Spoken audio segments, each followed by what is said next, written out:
আসসালামু আলাইকুম।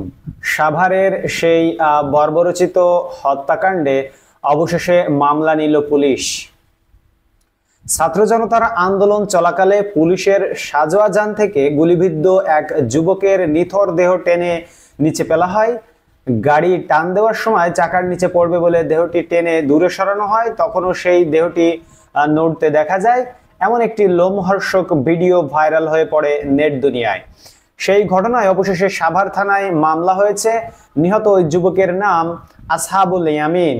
রাজধানীর military institute of science and টেকনোলজির এই শিক্ষার্থী গত 18 জুলাই দুপুরে সাভারে গুলিবিদ্ধ হওয়ার পরও জীবিত ছিলেন বলে জানান প্রত্যক্ষদর্শীরা।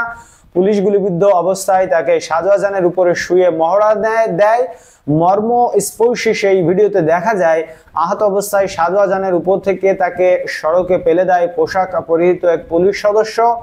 তখনও জোরে শ্বাস নিচ্ছেন ইয়ামিন।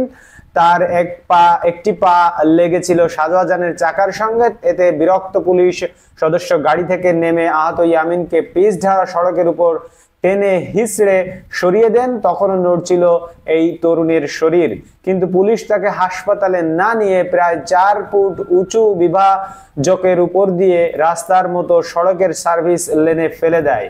তখনও বিক্ষোভকারীদের উপর বস্তার মতো সড়কের সার্ভিস লেনে ফেলে দেয়। তখনও বিক্ষোভকারীদের উপর গুলি করছিল পুলিশ সদস্যরা। ভিডিওতে ইয়ামিনকে বর্বরতম উপায়ে হত্যার দৃশ্য সারা দুনিয়ায় ছড়িয়ে পড়ে, কিন্তু তারপরও মামলা হয়নি।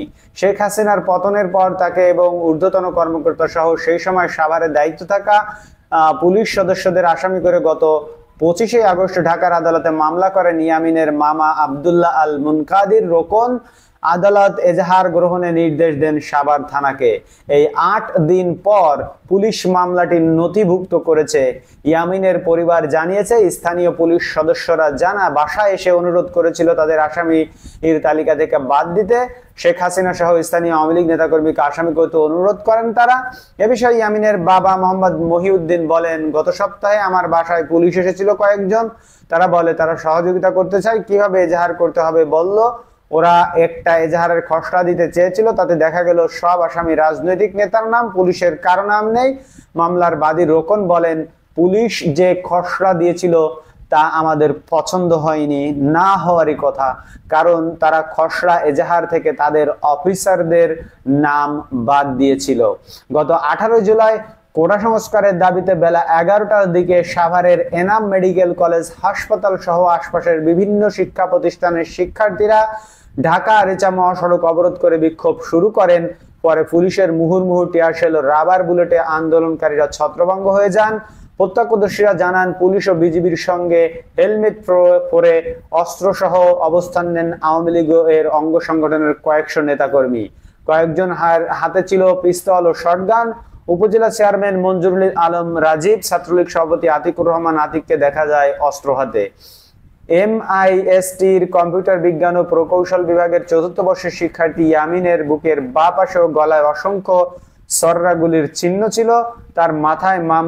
তার মামার মামলায় রাজনৈতিক নেতা ছাড়াও ঢাকা জেলার তৎকালীন পুলিশ সুপার মোহাম্মদ আসাদুজ্জামান, অতিরিক্ত পুলিশ সুপার আব্দুল্লাহিল কাফি, সাভার সার্কেলের অতিরিক্ত police super Shahidul Islam, Savar model থানার সাবেক ওসি শাহজামান, উপপরিদর্শক SI সুদীপ কুমার গোপ, আমিনবাজার পুলিশ ফাঁড়ির ইনচার্জ SI হারুনার রশিদ ও SI সাব্বির আহমেদকে আসামি করা হয়েছে।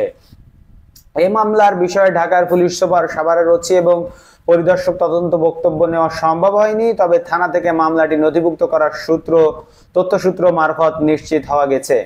8 দিন পর একটি মামলা নিল থানা। কি ভয়াবহ অবস্থা চিন্তা করে দেখুন।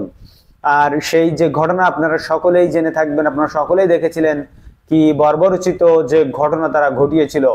ধন্যবাদ সবাইকে ভিডিওটি দেখার জন্য। ভিডিওটিকে বেশি বেশি শেয়ার করে দিন এবং আমাদের সাথেই থাকুন পরবর্তী আপডেট পাওয়ার জন্য। আমরা আপনাকে প্রতিনিয়ত বিভিন্ন খবর জানিয়ে থাকি এবং সত্য খবর জানিয়ে থাকি। এবং আমাদের ভিডিওতে লাইক দিতে ভুলবেন না। দেখা পরবর্তী ভিডিওতে ইনশাআল্লাহ। আল্লাহ হাফেজ।